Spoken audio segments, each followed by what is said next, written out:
Reproduction in Plants, Chapter 12 in Science. So we all know that what is reproduction. Okay, so reproduction is giving birth to a new individual, production or producing new individuals, okay, from their parents. So the definition of reproduction here is given to you, that the production of new individuals from their parents is known as reproduction. Now in this chapter we are going to learn how reproduction occurs in plants. Now there are different ways how reproduction occur in plants. Now in plants, these parts such as root, stem and leaves are called the vegetative parts of the plant, because from these parts a new plant can be grown.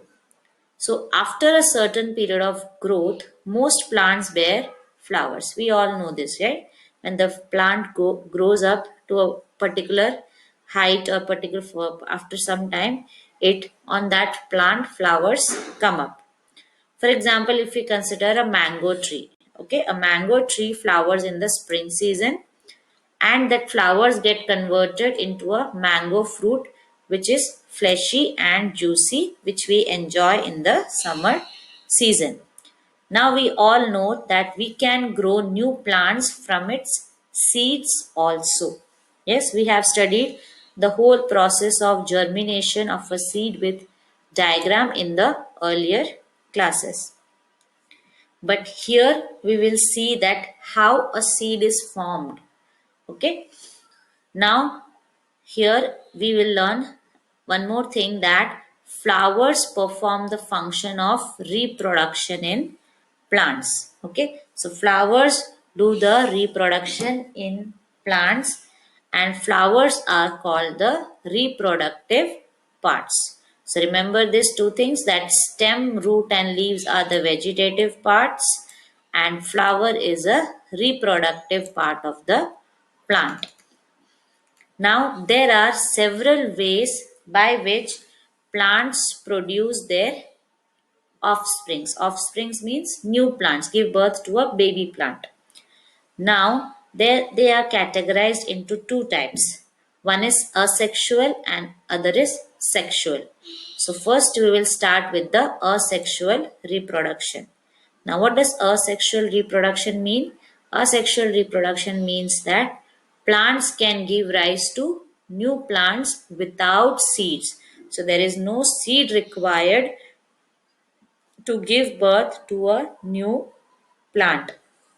So, when new individuals are produced without the help of or without the help of seed, then it is called as asexual reproduction. Whereas sexual reproduction means that a seed is required to grow a new plant. Okay, so remember there are two types of reproduction, sexual and asexual. Sexual means you require the seeds to grow a new plant, and asexual reproduction means you don't require seeds to grow a new plant. Now, which are the different ways in which a plant can reproduce without a seed?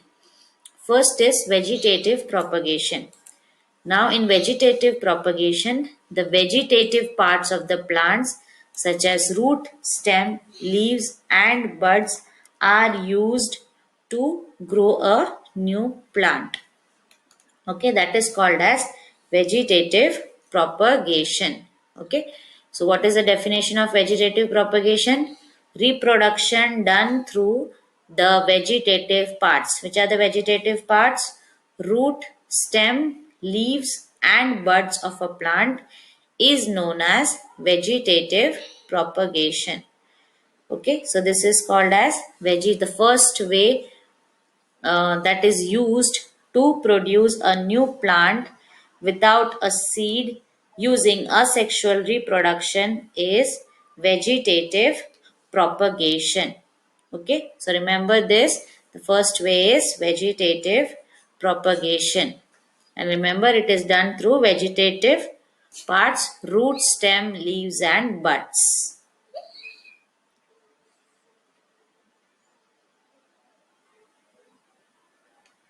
propagation. So in this activity, you have been explained how through vegetative propagation we can grow a new plant.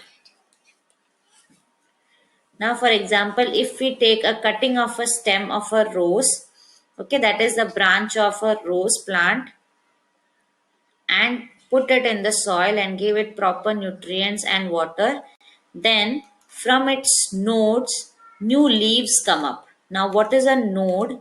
Node is that bulged out part you can see on that stem or branch. Okay, now the node is connected when the new leaves grow up at that node.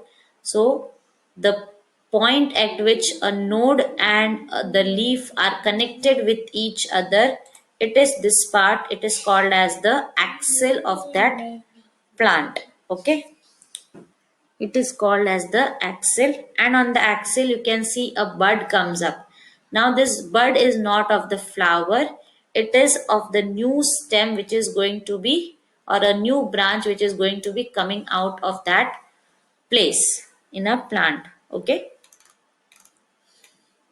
so what is said here is, I'll just read it out, that you must have seen flower buds developing into flowers. Apart from flower buds, there are buds in the axil. What is axil? Point of attachment of the leaf at the node. Okay, so I told you what is a node and where is the axil. Axil is the point of attachment of this leaf and the node. Okay. So you have to remember this. What is axil? The point of attachment of the leaf at the node. Now these buds in the axil of leaf which develop into shoots. So the whole bud is covered with small immature leaf, means soft leaves. Okay, and when they get the proper nutrients and water and everything, these leaves open up and become big, and a small shoot, that is a small branch, a soft branch comes out of that part. Okay, which then grows into a branch. Now, a bud consists of short stem around which immature overlapping leaves are present. So, vegetative buds can also give rise to new plants. So, this is how a bud can also give rise to a new plant. Now, this same vegetative propagation is explained in another activity with the potato. So, on the potato, you can see this scars, this gap or this space, right? And this space is called as the eye of the potato. Okay, these scars are also called as the eye of the potato. So if you cut a small part of that eye of the potato and put it in the soil, so it can help you to grow a new potato plant. Same can be done with the ginger and also the turmeric.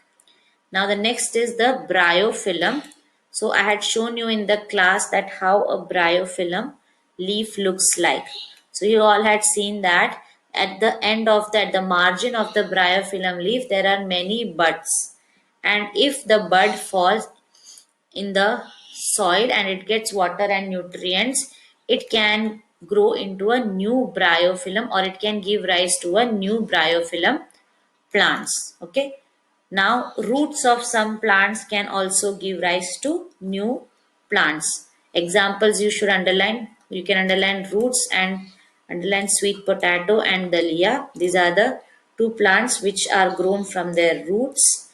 Now cacti, the plant cacti, can a new cactus plant can be produced from any part of the cactus plant which gets detached from itself from the main plant and falls into the ground. So here in the figure 12.4, they have shown you the bryophyllum leaf. At the margin of the leaf, you can see these new buds which if fall in the soil can be grown into a new plant. Okay, so this is how the uh, asexual reproduction is done in the through vegetative propagation. Okay, take less time to grow and bear flowers and fruits earlier than those produced from seeds. So this statement means that if you grow a plant using its vegetative parts, it will take less time to grow and it will have fruits and flowers very fast as compared to that same plant if you grow from seeds. Now, the new plants are the exact copies of the parent plant. Okay, so that is why that is one advantage of vegetative propagation, that when you grow a new plant using vegetative propagation, the new plants are exact copies of the parent plant because they are produced from a single parent. Okay. So this was the first topic which we completed in the asexual reproduction, that is vegetative propagation. Now next type of asexual reproduction is budding. Now this budding occurs in yeast. Yeast is a tiny microorganism which can be seen only under a microscope. Okay, yeast is a single celled organism and they grow and multiply every hours if sufficient nutrient is available to them. So they can multiply and produce many new yeast cells or many new yeast microorganisms if they get the proper nutrients. Now how do the yeast produce a new individual? Now what you have to do is you can take an yeast powder that you can get it from a bakery or a chemist shop, put it in some amount of water and mix it. In that same water you put some sugar and keep it aside for some hours. Okay. Now after some hour, if you take some part of that water and put it under the microscope and see it, you can see that this reproduction process occurring. A yeast cell, it egg its one part gets elongated and it comes out like this, and then that part gets detached from it.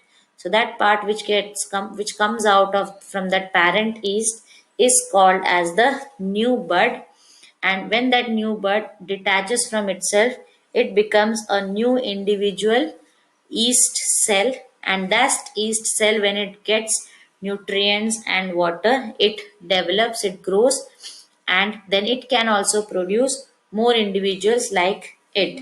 So this is how a reproduction in yeast is done by budding. So what is a bud in the budding reproduction?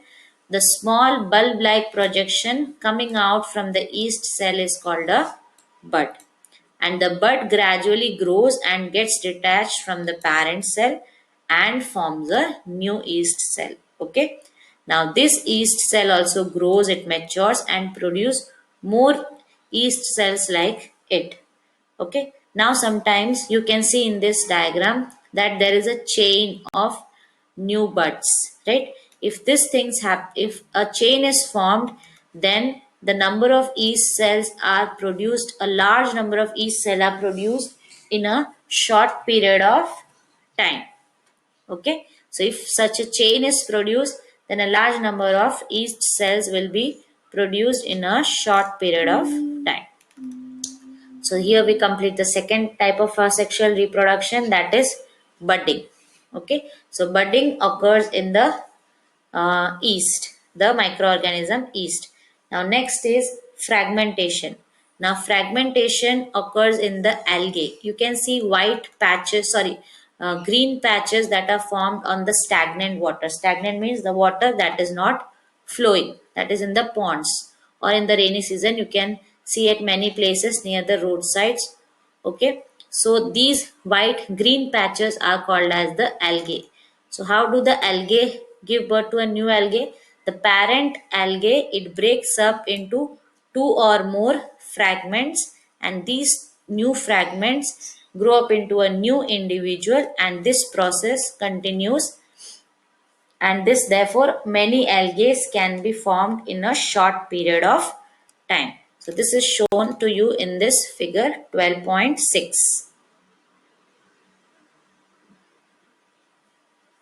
Sexual reproduction, that is vegetative propagation. second is budding, and third is fragmentation.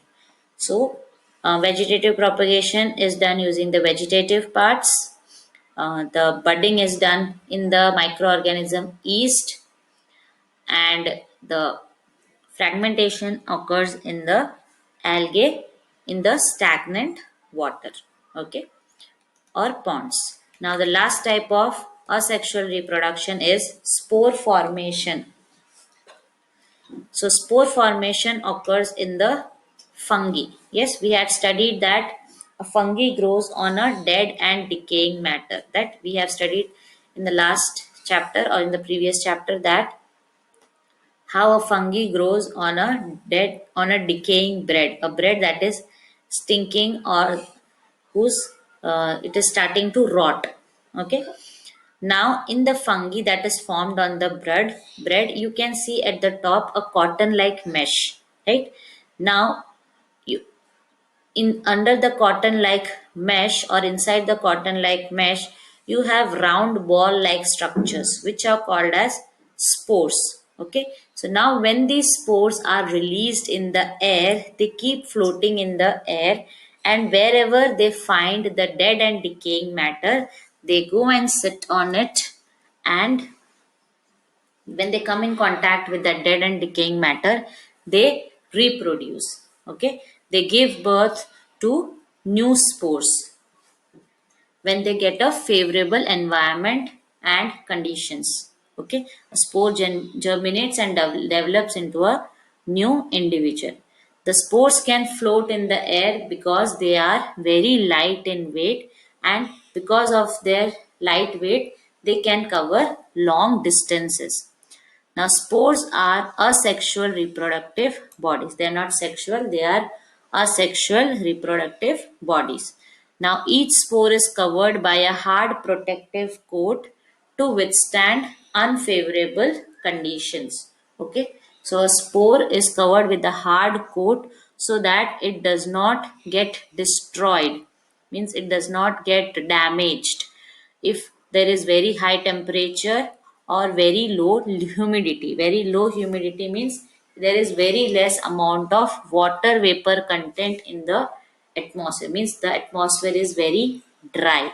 So in that situations also the spore does not die, and if that place is having very high temperature also, the spore does not die because of its outer hard protective coat.